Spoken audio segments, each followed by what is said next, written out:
নিযুক্তিৰ বাবে ঘোষণা কৰা হ'ব এই ফলাফল কিন্তু এই ফলাফল ঘোষণাৰ পূৰ্বে সম্পন্ন হ'ব চাকৰি প্ৰত্যাশীসকলৰ নথিপত্ৰ নিৰীক্ষণ প্ৰক্ৰিয়া কেতিয়াৰ পৰা কি পদ্ধতিৰে সম্পন্ন হ'ব এই প্ৰক্ৰিয়া চাওঁ সম্পূৰ্ণ নতুন পদ্ধতিৰে হ'ব টিআৰটিৰ ফলাফল ঘোষণা ফলাফল ঘোষণাৰ পূৰ্বে চলিব নথি পৰীক্ষণ প্ৰক্ৰিয়া 20 ফেব্ৰুৱাৰী দিনটো উজৰ আপত্তি দাখিলৰ শেষ সীমা ৯,৭১৭টা পদৰ বাবে বাছনিত উঠিব কেৱল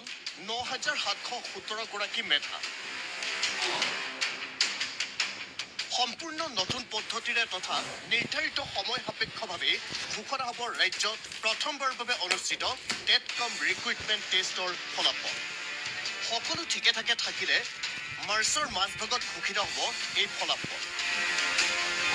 অৱশ্যে ইয়াৰ আগে ৰাজ্যৰ বিভিন্ন শিক্ষানুষ্ঠানত বৰ্তমান খালী হৈ থকা স্নাতক পৰ্যায়ৰ ৮,২৩০টা আৰু স্নাতকোত্তৰ পৰ্যায়ৰ ১,৪৮৭টা শিক্ষক পদৰ বাবে বাছনিত উঠা প্ৰাৰ্থীসকলৰ ক্ষেত্ৰত সম্পন্ন হ'ব নথি পৰীক্ষণ প্ৰক্ৰিয়া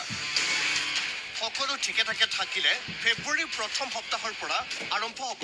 চাকৰি প্ৰত্যাশীসকলৰ নথি পৰীক্ষণ প্ৰক্ৰিয়া কিয়নো বৰ্তমানো অব্যাহত আছে টেট কাম ৰিক্ৰুইটমেণ্ট টেষ্টৰ OMR চিটক লৈ উজৰ আপত্তি দাখিল প্ৰক্ৰিয়া 20 ফেব্ৰুৱাৰীত অন্ত পৰিব উজৰ আপত্তি দাখিল কৰা প্ৰক্ৰিয়া সেই মৰ্মে উজৰ আপত্তিসমূহ নিষ্পত্তি কৰা মাত্ৰে আৰম্ভ হ'ব চাকৰি প্ৰত্যাশীসকলৰ নথি পৰীক্ষণ প্ৰক্ৰিয়া ইয়াৰ লগতে এটা ডকুমেণ্ট ভেৰিফিকেশ্যনৰ প্ৰক্ৰিয়া আছে ৰিজাল্ট দিয়াৰ সমসাময়িকভাৱে ডকুমেণ্ট ভেৰিফিকেশ্যন হ'ব আৰু ডকুমেণ্ট ভেৰিফিকেশ্যন হোৱাৰ পাছতহে ৰিজাল্টটো কনফাৰ্ম হ'ব গতিকে সেইখিনি কাম চলি আছে পূৰ্বে প্ৰতিটো পদৰ বিপৰীতে দুগৰাকী চাকৰি প্ৰত্যাশীৰ নাম সন্নিৱিষ্ট কৰি খচৰা তালিকা প্ৰকাশ পাব বুলি নিৰ্দিষ্ট বিজ্ঞাপনত উল্লেখ কৰিছিল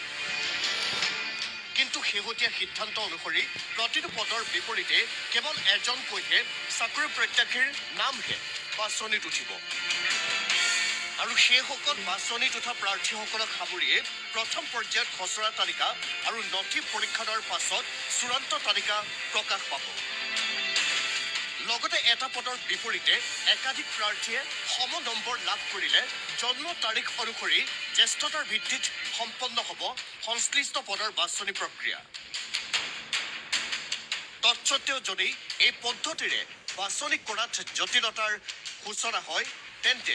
সম নম্বৰ আৰু একে বয়সৰ প্ৰাৰ্থীৰ মাজত সম্পন্ন হ'ব লটাৰী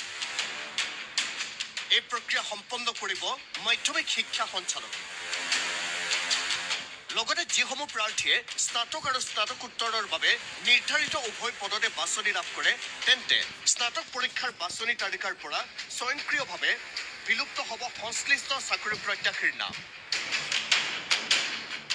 আৰু এই সমগ্ৰ প্ৰক্ৰিয়া সম্পন্ন হ'ব অতি শীঘ্ৰেই ক'লে শিক্ষামন্ত্ৰী ডক্টৰ ৰণোজ পেগুৱে সোনকালে তাৰ ডকুমেণ্ট কাৰণ আবেদন কৰোঁতে তেওঁলোকে ছফ্ট কপি পৰ্টেলত আপলোড কৰিছে গতিকে এতিয়া ৰিজাল্ট দিয়াৰ লগে লগে ডকুমেণ্ট ভেৰিফিকেশ্যন হ'ব আৰু ডকুমেণ্ট ভেৰিফিকেশ্যন হোৱাৰ পাছতহে ৰিজাল্টটো কনফাৰ্ম হ'ব সোনকালে হ'ব